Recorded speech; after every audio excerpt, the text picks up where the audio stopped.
Action. Trust me, true believer. Not only did I not think I would be doing a cameo in such a big movie, I never dreamt there'd be such a big movie. In those days, I was writing those books. I was hoping they'd sell, so I wouldn't lose my job and I could keep paying the rent. All of a sudden, these characters have become world famous. They're the subject of blockbuster movies, and I'm lucky enough to get little cameos in them. Thank you. E-Mark. Okay, and background action, and action. They decided any scene with Bob and me You remember me? Sure don't. had to be a sure crowd pleaser. Look great, Hef. Cut. Ladies and gentlemen, that's a camera wrap on the creator of Iron Man, Mr. Stan Lee. We are so lucky. Robert Downey Jr. playing this role. I was born under a lucky star, I gotta tell you. And to be in a scene with him, brief as it was, and I'll talk to them about that later, it was a joy, really a joy. I just love doing cameos because, first of all, there's no real responsibility. We arrive at the place where they're shooting. The director says, go to wardrobe, go to makeup. When I'm all finished, okay, here's your line. That's Captain America? I thought he'd be taller. I'd like to start with the line that might have been put to you, sir, which was, did it work? I'm a very good study. I can remember a whole line after reading it 3 or 4 times. Did it work? And action. Superheroes in New York? Give me a break. I mean, I say a line or two if I'm lucky enough to get a line. Sometimes it's just pantomime. Larry King. Larry! But there I am on the screen, and I'm a big ham, so I love it. Oh, man. I am so fired. I like them all. I mean, as I think of them, each one is my favorite. And shrink. Well, the 60s were fun, but now I'm paying for it. And cut it. And I love being in the theater and having somebody next to me say, oh, look, that's Stan Lee. I get a big kick out of that. You know what? I think I'll just take these, bring them over here, and hold on for safekeeping. Are you Tony Stank? Oh, man. Anyway, before I was so rudely interrupted, at that time, I was a Federal Express man. I'm trying to tie the Marvel Universe together by being the one common denominator that they all have. What's the matter with you kids? You never seen a spaceship before? My cameos are always fun, especially when I do one with Thor. I play a barber, and I'm about to cut his hair. Cut something, and then the whole thing's going to come to life. Okay. Yeah. Good. No! Yes! Hey, you guys, make love, not war. Each one stands out more than the previous one. This is one of the best cameos I've done, let me tell you. Look at the girl I'm with. You know what I'm saying? She's crazy, stupid, fine, right? You go, yeah. Yeah, crazy, stupid, fine. It's so fun when you show up in the films. It's really neat. Well, it's great. I love it. I mean, people are so nice. Hey, brother, how you doing? Thank you. All right, have a safe trip down to it. Good to see you. The fact that I'm working with characters that I've created. Not too shabby. You designed me in the womb. By the crimson rings of Sidorak, it's Doctor Strange. And the fact that they are being directed so beautifully. I'll need a ride home. Why don't you try that? I'll need a ride home. To work with such professionals, and they all have a love of the characters. Chris Evans came over to me like I'm his father. He is so happy to be doing what he's doing. He's so happy to be Captain America. You know, see, nobody's going to recognize you because they'll expect to see this little guy. Hey, glad to see Chris. Hey, congratulations on the twins. Thanks, buddy. Hey, that's terrific. Yeah. So you say something first. I say, it's aged for 1,000 years in barrels built from the wreck of Grunhild's fleet. It's not meant for mortal men. And then that's it. What the hell did you just say? Is not meant for mortal men. Neither was Omaha Beach, Blondie. Stop trying to scare us. I don't think of them as cameos. All right. I rather think of it as a supporting role that I play. Excelsior. And cut. Cut that. And cut it. Stan Lee, the whole reason any of this exists. My hero, the greatest man alive. For everything. We should all be grateful. I know we're all honored. And Stan, thank you so much for being here. It is our absolute pleasure. And forgive us if there's lots of handshakes and autographs asked. I sometimes wonder, did this really all happen? It's our honor to have you. Thank you. Thanks a lot.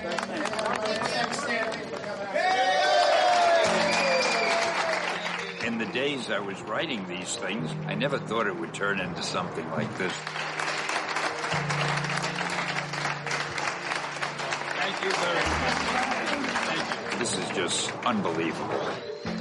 It's indescribable to work with creative people, especially people who make movies. It is such a thrill. It's overwhelming when I think about it. And I keep saying to myself, I can't believe this is me. I can't believe I lucked out this way. Let's give it up for Stan Lee, guys. Woo-hoo, yeah. 5 lousy words they gave me to say. Thanks so much. You're a great director. It's something you never forget.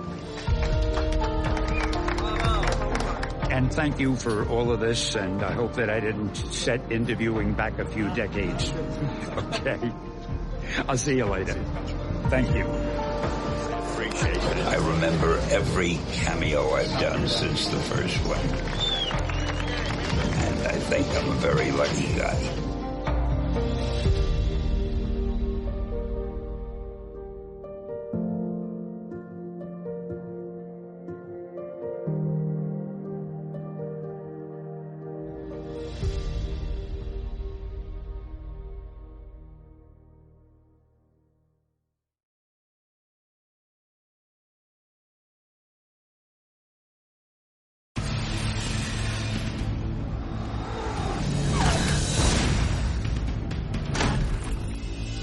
Actually coming down the middle as our heroes are running this way and this way. Love the Russos. I remember them the first couple days on Winter Soldier. They really felt like the new kids on the playground. But everything they said they were going to do, they delivered on. Their attitude kind of breeds this sort of lightness on set. Okay, let's do one more. They're the filmmakers that took the Captain America series and elevated it with a Winter Soldier. You gotta know, Cap. This isn't personal. Yeah. And then you... That then did it again with Civil War. That film is gigantic. This is going to be a great shot. We were midway through production on Civil War, and we saw the amazing job that Anthony and Joe were doing, handling all these different characters, telling this very unique storyline. It's going kind of this way right now, and then the window's going to shatter. We knew where we wanted to head with the next Avengers film, and it was then that we started talking to them about coming from Civil War on to Infinity War. We had no time to settle between Civil War and Infinity War. As we were conceiving and executing Civil War, the end of that movie was very much a setup for what these movies would be. We always had the sense of that. Even not having a break, I think we're able to move forward because there is such a continuity in the narrative. Infinity War. The scope of the film, I think, is unrivaled. And really, the only way the film could be made was in the hands of Anthony and Joe Russo. That was an E+ version of the shot. I was really blown away by how culturally powerful it was. I've never seen a reaction like that after a movie. Infinity War takes people on an epic quest that does everything from entertain and delight you to devastate you emotionally. The success of that film is certainly a testament to the Russo brothers as a directing team. There's no doubt it was not an easy task. You look at Infinity War, you're in the hands of master filmmakers. It is truly remarkable. Slow it down just a hair and just turn it into a little bit of a... Yeah, sure. You know, like I'm going to get, you know, give it a little look and then go with it. Okay, here we go.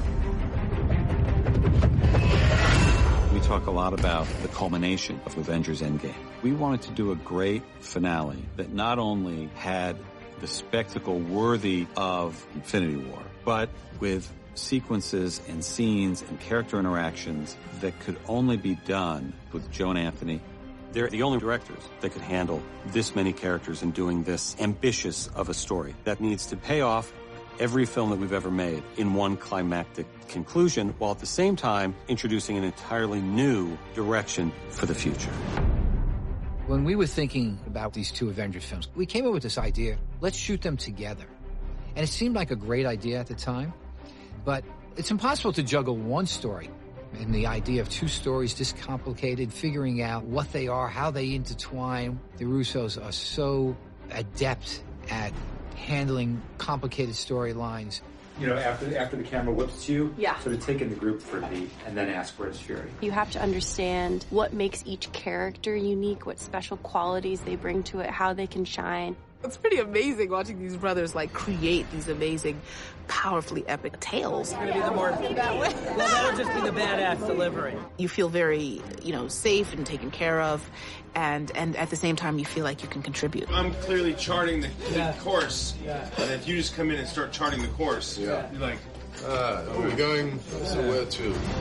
The magic trick is that they're working with so many actors that have, their own relationship to the characters, that come from their own sort of parts of the universe, and to make that all into something that feels cohesive is incredible. So it's all in one piece. So it gets focused at the end of it. Boom. Go back to the stage. They have done the unthinkable, really. I mean, it's not just two movies back to back, it's the two biggest movies of all time, and they've been at the helm the whole time, without fail. They love these characters, and they know these characters inside out. Anthony and Joe, they've essentially been on a job for 6-7 years now. And I love them. And they love the Avengers. Joe and I have always loved to figure out how do we take the character and how do we take the audience and how do we take ourselves on a surprising journey that is not holding anything back. As you progress through films like that, your job as directors gets bigger and bigger. We really have an amazing team around us that allow us to focus on the bigger picture, and so we're very happy with this experience.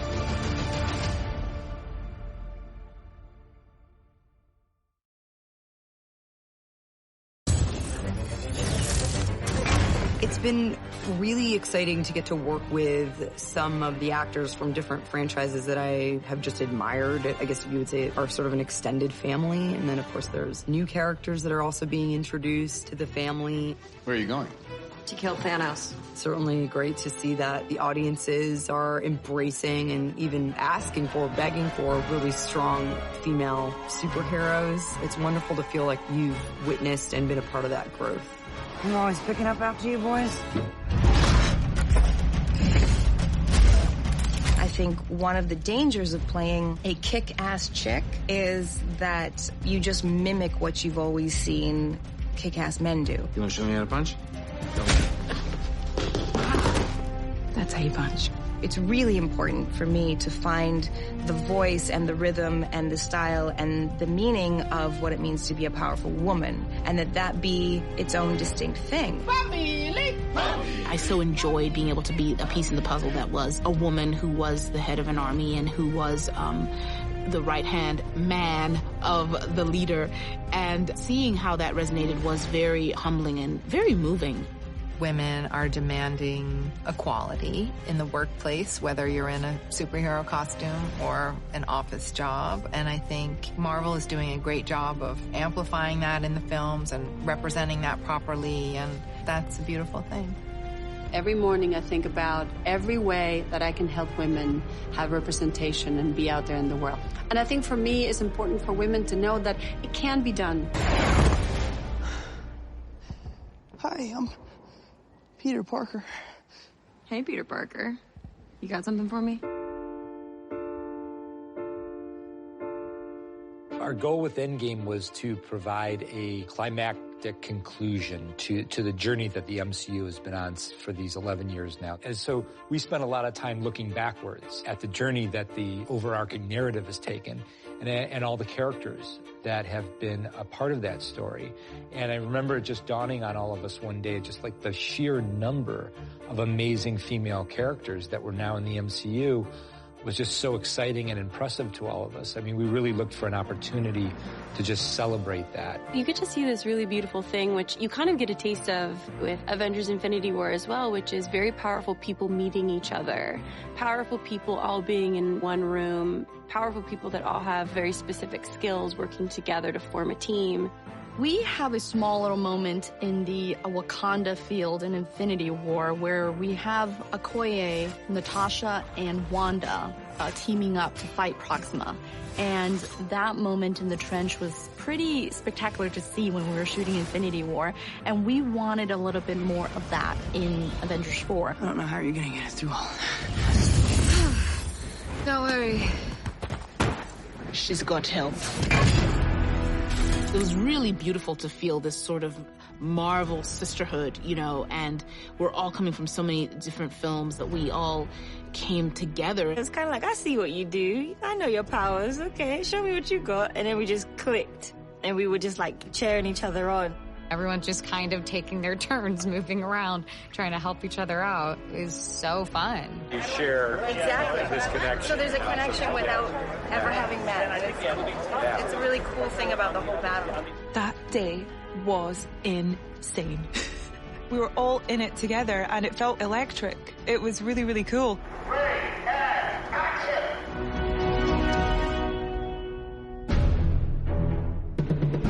You know, I normally don't watch playback on the monitor, but I wanted to see that reveal of all the women of Marvel, and I thought it was really powerful and really exhilarating, and I was thinking of all of the young girls in the audience who will probably feel really inspired by that in one way or another, so it was a really nice thing to be a part of.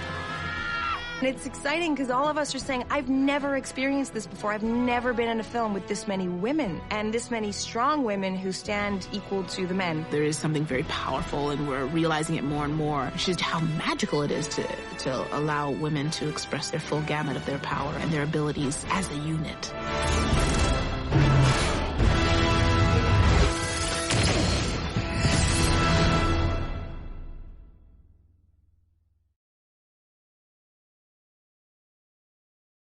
What's wrong with him? He's pissed.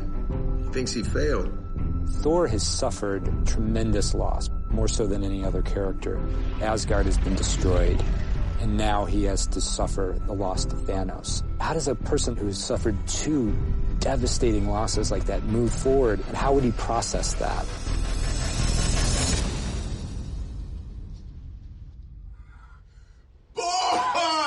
Every aspect to him was broken. Some tragic things have happened, and he's decided, you know what? I'm just gonna check out and eat pizza and drink beer, and that's what he's done, you know? You all right? Yes, fine. Why? Don't it look all right? You look like melted ice cream. So what's up? You just here for a hang? He's a very depressed, sort of removed Thor, becoming the opposite of what we've known him to be in the past. Don't you think I'm down there wallowing in my own self-pity, feeling sorry for myself, hoping to be rescued, hoping to be saved, but you're wrong, okay? But the great thing about Thor is, like, there's something in his spirit that stands in contrast to where he's let himself go physically and emotionally. There's beer on the ship. What kind? Being able to do this new version of Thor, it's hugely liberating and fun. We had a big sort of fat suit, which I think was sort of 60 or 70 pounds. This little move. Yeah, that's the shimmy. It was the hottest I've ever been. How does that feel? Oh, I mean, amazing. Looks like it's in the right spot. And we had, obviously, the beard, the hair, and I had these things that go in the mouth to kind of plump out my cheeks a bit, which sort of had a little effect on the voice as well, but probably in a good way. It was a different Thor. Hi, my name's Thor. I'm 22 years old. Live on Asgard, and I like sugar. We're shooting a superhero film, and here's one of the most recognizable superheroes, but he's just turned into a new character. What Chris does with that character and how it just kind of has this shift. His excitement was really palpable. He had been playing the character for a while and really wanted to find something new. He has such dexterity as a talent. He's incredibly funny. He has just really lovely energy. Is he asleep? No. I'm pretty sure he's dead. Thor's new look will seem like it's being played for laughs. But thanks to the performance that Chris Hemsworth gives, it becomes very touching. Let me do this. Let me do something right. And we see over the course of the film how he tries to regain his sense of purpose and regain his sense of redemption. It's not working. At the end of the day, even though he's carrying a lot more weight, he's still the Thor that we love. I'm still worthy. The Avengers pull him back in to have a sense of duty. He finally comes around, and he's a full-on Avenger with it carrying another 80 pounds, though. Look at the first couple steps. I thought I was cooking. I thought I was going so quick. Maybe you want to give a battle cry. Oh, yeah, you're good on that. It felt like I was playing a completely different character. There was a real opportunity to just kind of swing for the fences, and it was so much fun. What do you think is coursing through my veins? Cocoa Puffs, nachos, embarrassment, lightning.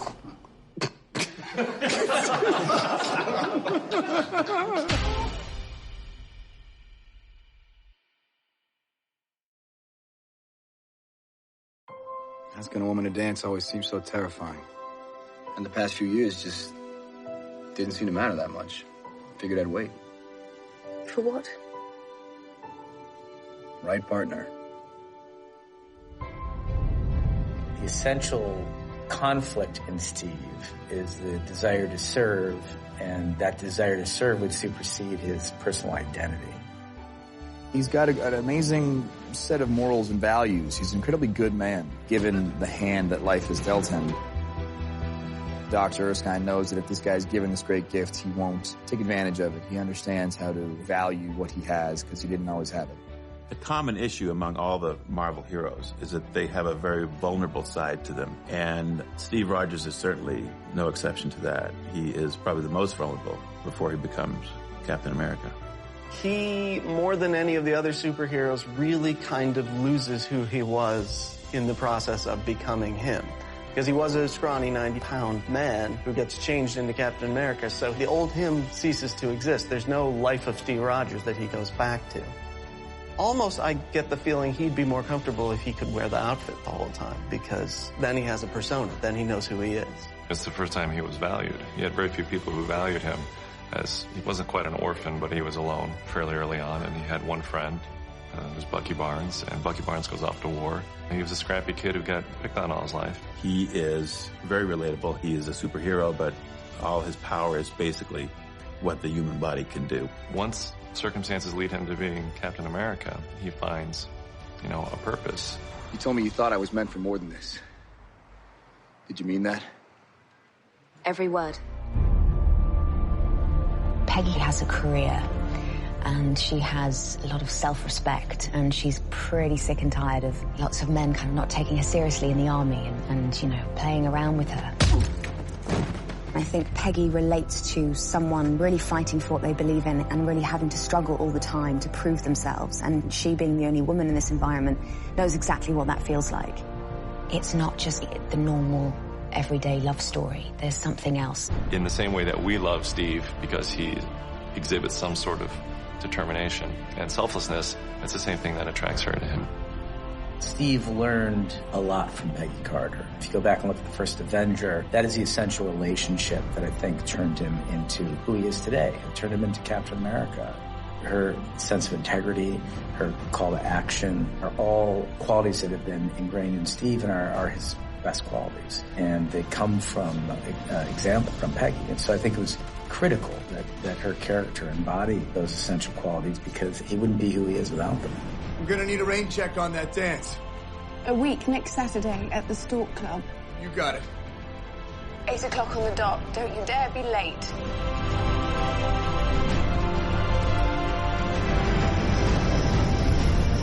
The great tragedy of Steve Rogers' existence was, he found the love of his life and then had to sacrifice himself in 70 years of his life to save the world.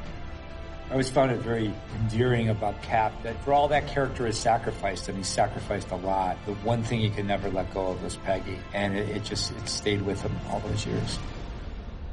It's been so long. So long. Well, I couldn't leave my best girl. Not when she owes me a dance. we want the audiences to feel moved by it. People have sent me poems that they've written about Peggy and Cap, and montages that they've sent me of Peggy and Cap's greatest moments, like putting like soundtracks over them, like Aerosmith soundtracks or something, and longing looks from Peggy and Cap, and I'm realizing that the story's affected them, and that's great because we feel like that's what we wanted. We wanted something that had heart to it, that people essentially cared about. Even after he died, Steve was still changing my life.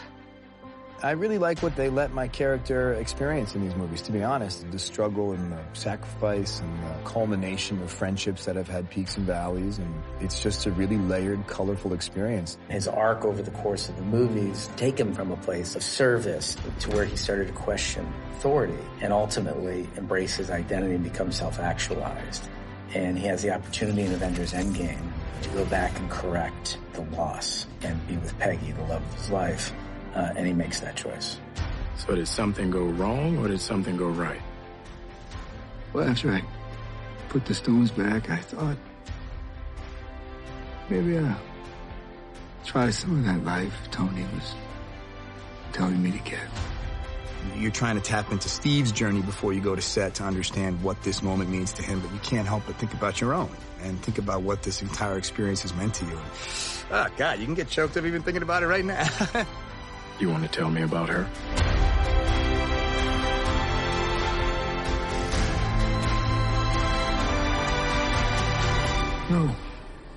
No, I don't think I will.